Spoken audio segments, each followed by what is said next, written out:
Look at all my fluids. Derrick Fluids. Fluids Hamilton. That was actually delicious.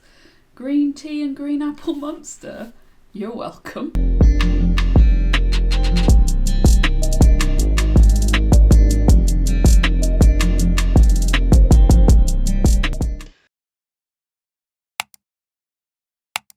Show me someone that doesn't like Derrick Lewis and I will show you someone with an incredibly poor taste in human beings. Derrick, why'd you take your pants off?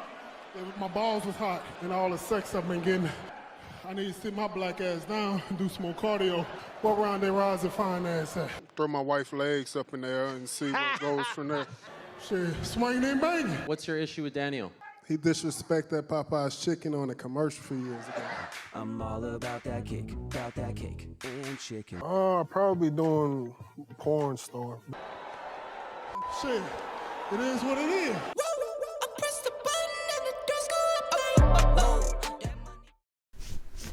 There's a new puppy in this house and he is freaking adorable, but he's losing his puppy fur and I'm losing my mind. When you tune in for Derrick Lewis, for Derrick Fluids, you're likely gonna get a knockout and a soundbite, and what more could you ask for in this day and age? Though he fell short at the final boss, Lewis usually delivers both inside and outside the octagon. He holds the record for the most knockouts in UFC history. He's got a list of fight of the night and performance of the night bonuses longer than my...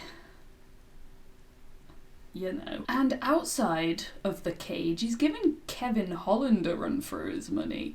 I mean, he doesn't run, but actually, did you see that image of him running and looking all svelte in that? Both in terms of his online presence and his good deeds, including stopping a car thief and rescuing like 100 people from some God-fearing floods. You know what I mean? They blamed the floods on... well, no, they said God sent the floods. People really are the worst. And like most people worth knowing, Lewis has had a real troubled path to where he is today. He grew up with 6 siblings, an abusive stepfather and very little money. A rage just like grew and grew inside of him, and his own mother said that if she hadn't have moved them away, that he probably would have ended up murdering his stepfather. Of course, that anger and chaos didn't just like magically go away. Instead, he kind of channeled it towards fighting randoms in the street. One of those fights landed him in court where he was convicted of aggravated, yeah, I was right the first time, aggravated assault, and he was allowed out on probation, but shortly after he violated that probation and was locked right up in Slammer. 3.5 years he was in there. He says prison did him good overall, gave him time to settle his mind, mature, and move past that anger. But he wasn't done with the fighting. Oh no, lad. He just put it towards a more constructive outlet. He started training as a boxer, even working with George Foreman for a time, but he saw more of an opportunity to make money immediately by going into MMA, and it just kind of felt more natural to him as well. He says MMA is just like street fighting, just without the eye gouging and nut shots. He isn't even bothered by the lazy narrative that the mainstream media has just kind of thrown on him, at him, in his general vicinity, that he just throws with reckless abandon. He used to train at a gym called the Silverback. He says, I fight like a gorilla, that's just the facts. And luckily for us, he's planning on continuing to fight this way for as long as his body holds up.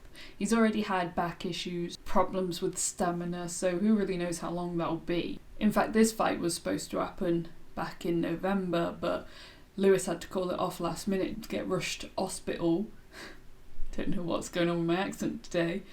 Get rushed to the hospital due to stomach issues. And we should all be thanking the universe and the MMA powers that be that these 2 crazy kids managed to figure things out in the end, because this one promises to be one hell of an entertaining fight. These 2 have a ridiculous number of knockout wins between them.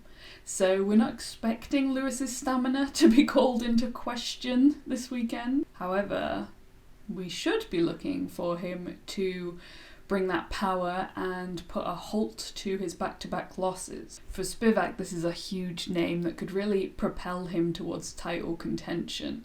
He's on a 2-fight win streak and he's won 5 out of his last 6, with that one being at the hands of old Tommy Aspinall, and we all know how good our Tommy is. Before that though, he had a bit of trouble finding his footing in the promotion. He lost his debut, then he won against Tai Tuivasa, and then he lost again against Marcin Tybura.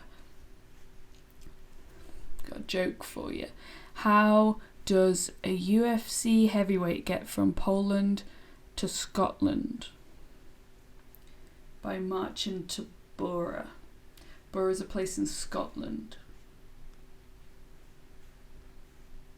He lost to Marcin Tybura. I'll be appreciated once I'm gone.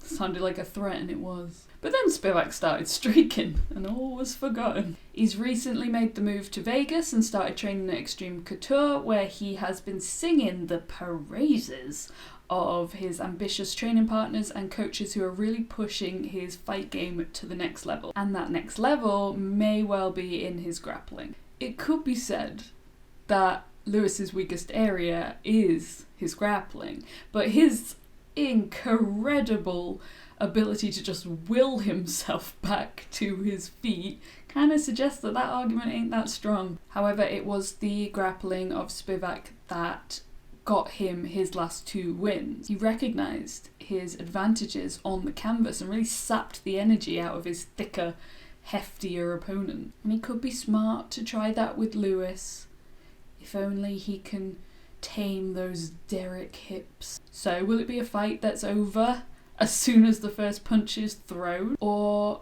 are we likely to see Spivac use strategy to overwhelm and exhaust Derrick and really carve himself a name in that title conversation? Let me know how you think this one plays out in the comments, and like and subscribe, you know you wanna. And we'll be back next week because we need to talk about Islam Makhachev.